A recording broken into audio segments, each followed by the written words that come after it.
Hello and welcome to another broadcast of Newsday. Isro abandons all future plans to launch satellites.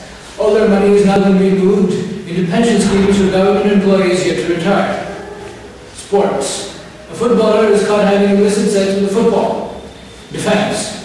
The army now decides to move away from bullets and to biscuits. Old soldiers complain that this might lead to discrimination. Entertainment. The new movie, The Second Sense, has now swept all the box office records for the last 10 years. And plus an in-depth interview with director Girish Kaspan. More on this after the break. And now the news in detail. Isro, India's only leading space agency, has decided to cancel all future satellite launches. The decision comes after a government announcement to move all its funds from satellite launches into pension schemes for currently employed government employees. In a decision announced at the organization's headquarters by its chief G. Madhavan Nair, the scientific establishment has now announced future plans that have deeply divided the community. Professor and former head of the Indian Space Research Organization, you are in support of the move, whereas Rhodes scholar Girish Kaspan is bitterly opposed to it. And now let's hear from Dr. Well, I don't think there is anything the organization can possibly do. I mean, if the government decides to take money away from space research and put it into some shady scheme to please its vote banks, then there really isn't anything we can do. We are, however, switching to our contingency plans of projecting small, blunt objects into the atmosphere. Professor, how will this help the space program? It won't. However, it will keep the launch pad from turning into a slum, which, let's face it, is what all unused areas will become in a short while. So we're going to keep projecting harmless things into the atmosphere till 2030, or whenever we get the money. And at this juncture, let me inform the viewing public that our establishments at Sriharikota, Bangalore, Dumba and Hassan are open for children's parties, corporate gatherings, family outings and everything except death ceremonies. That's fascinating, Professor. Richard, there you go. Your next birthday can be at Isro. Now we go across the wire via satellite to a satellite. Radhanandan 1 has agreed to answer some of our questions. First of all, Radhanandan 1, would you prefer Mr., Mrs. or His Excellency?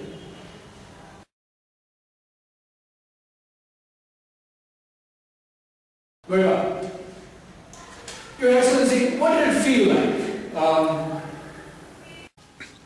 உடல் மண்ணுக்கு உயிர் தமிழுக்கு இதை உறக்கச் சொல்வோம் உலகுக்கு இனம் ஒன்றாக மொழி வென்றாக புது வேலை எடுப்போம் விடுவுக்கு நம் வெற்றி பாதையில் நரிகள் வந்தால் விருந்து வைப்போம் விண்ணுக்கு நன்றி.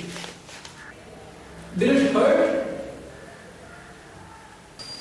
அம்மா இங்கே வா வா ஆசை முத்தம் தா தா இலையில் சோறு போட்டு ஈயை தூரம் ஓட்டு உன்னை போல நல்லார் ஊரில் யாவர் உள்ளார் கொஞ்சம் சும்மா உட்காரு நன்றி.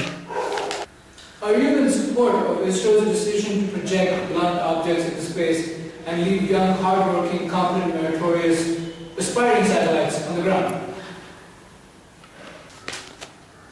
இந்த கேள்வியை நான் இரண்டு வகையில் பதில் சொல்ல முயற்சி பண்ணுகிறேன்.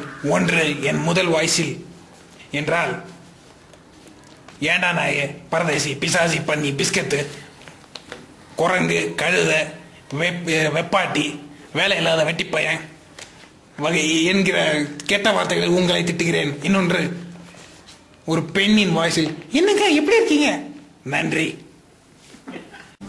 However, at the other end of the spectrum, criticism has been quite scathing.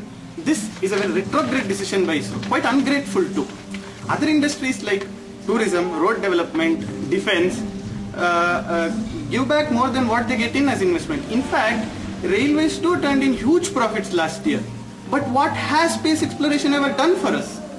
But I hear good things about space exploration. Bull, that's just propaganda. Instead of focusing things like developing rockets and flying them into space need a lot of time and money, not to forget land. Have you seen ISRO and ISC campuses? These lands would be better served if they were given to the homeless, or at least for communal harmony. But there already is communal harmony, and you live in quite a big house yourself. See, all I can say is India's needs would be better served if we concentrated on nobler schemes like pension for the yet to retire employees. Opinion is sharply divided among India's scientists and intellectuals about ISRO's bold decision to stop satellite production and instead launch small blunt objects and host children's parties. While supporters, mainly retired Isro chiefs, scientists and near-Earth heavenly bodies, blame government apathy, critics, including dramatists, novelists, deep-breathing secularists and people with very wide nostrils have termed it an ungrateful decision and a slap in the face of a very supportive government which only wanted to ease its employees' retirement years a little more. Back to you, studio.